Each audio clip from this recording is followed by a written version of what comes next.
Today I'm here with my colleague, Fran Mordi. She's the Vice President of Tax, Accounting, and Financial Management in our Policy Department. And Fran and I are going to talk a little bit about not only her career, which not many women take on that role, but also what she's learned through all of the different steps that she's taken to rise to the top. Welcome, Fran. Thank you, Marcia, and I'm happy to be here. We're happy to have you. So tell the mPower community a little bit about yourself. So I was born and raised in Nigeria. I lived in London for a little bit of my life, went back to Nigeria for college, and immediately after college, I came here. And something really interesting, I actually had my baby as soon as we landed Dallas from Nigeria, my first child. So I have been in the U.S. for about 35 years now, and so my journey started in Nigeria in college, and then went to law school here and got my LLM in tax here in America, and it's been a journey. So you mentioned to me one time when we were just having a casual conversation, two things. One, that there aren't many women in the field that you have made your passion. And two, you don't know why because you think it's easy. And I said, I've listened to you make presentations. It doesn't come easy to all of us. So tell us what made you latch on to something that very few women did. So in law school, I took a couple tax classes, and I liked the tax classes, and I was like, oh, okay, this is something I could learn to do. And then I had a really great professor who sort of took me under his wing. And so I started to have a passion for tax, and as soon as I graduated from law school, I tried criminal defense attorney, the whole courtroom drama. But tax still had it for me, and so I went back to tax. And not a lot of women are doing this. One of the first jobs I had, I was on a tax committee. There were tax directors from large banks, Bank of America, Wells Fargo tax directors. And I walked into the committee meeting, and I was not only I was one of the youngest and the only woman sitting there, and it took me a while to actually get comfortable being in that room. At first, I wouldn't speak. I just felt like they knew a whole lot more than I did, and I kept asking myself, what am I doing here? Why am I here? I shouldn't be here with these people. So it took a while for me to actually accept that I was there and make the most of it. So you felt a little bit of imposter syndrome, even though you probably knew as much, if not more. I did. How did you overcome that? It was really difficult. A lot of times I would just let them speak. And I would sit there, and after they would talk about stuff, and I was like, I do know what they're talking about. I could have said that too, and I just was not doing that. I had it bad. It took a while, and it took a man who actually made me realize that you're smart and you know this stuff and you can talk as well as any of them. So show your spotlight yourself, because I was not spotlighting myself at all. I just felt like I'm just grateful to be sitting in this room. That was it. Mm-hmm. But after a while, and the minute that I actually accepted it and embraced it, you said, I know this stuff. I know this thing. And they should listen to me. It shouldn't be just me listening to them.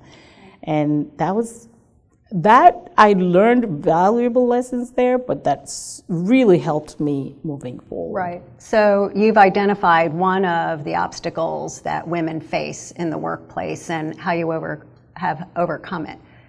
What other obstacles do you think women face in the workplace? A lot of the obstacles I believe that women face in the workplace, and I hate to say this, is women not supporting women. That's a lot of it. I have had more support from men than I have with women, actually.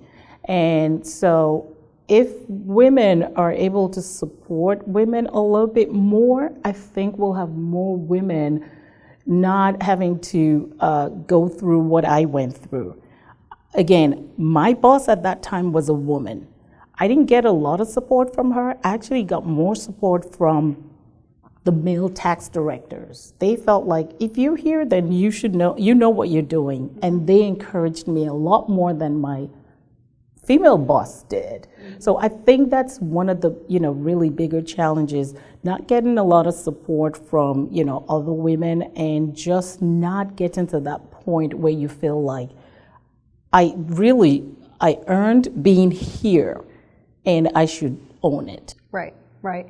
Well, and I think when we've talked about that issue in the past in the mPower community, a lot of times it's because there were so few seats for women that the women who were holding those seats felt like there wasn't more room at the table. And one of the things we've been working really hard at is saying to women, bring someone up, bring someone along, make more room at that table. Men make room at the table all the time. So we as women need to push that boundary and bring other women up and have them around the table.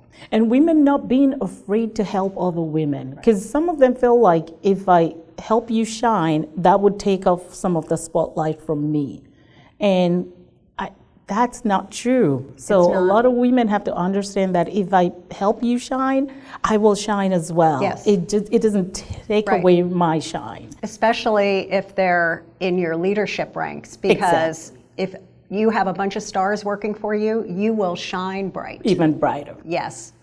What inspires you? So people in general, I get inspired by people who are motivated. You pick up something, you run with it. It doesn't matter how difficult it is. That just inspires me. I love people who strength of character, and you see how motivated they are.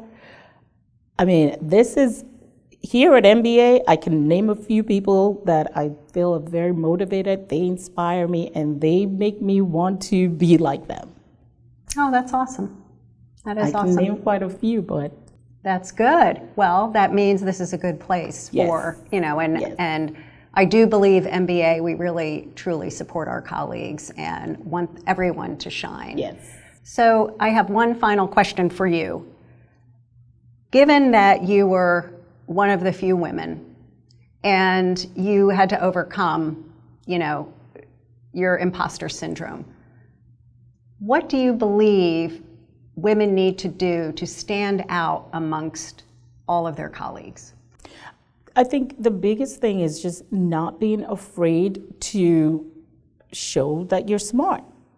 That's really important. Like I said, I couldn't show that I was smart because I just thought everybody in that room was smarter than me. But I later on, understood that there were things I knew that they didn't even know that I could share with them, and they were impressed. But again, just not being afraid to show that you're smart. Take it and run with it. You earned it. You learned the stuff. You know the stuff. Share with people. And, the people who will appreciate it, and the people who don't, whatever their reasons are, that's their problem. Right, so right. For me, that's really what it is. That's good advice. You always think that somebody in the room is smarter than you, and that is not the case. Oftentimes, if not all the time, that is not the case. Yes. True. Well, thank you so much, Fran, for sitting down with me and sharing your insights. Thank you, Marcia. I really appreciate it, and I love talking to you all the time. Thank you. Thank you.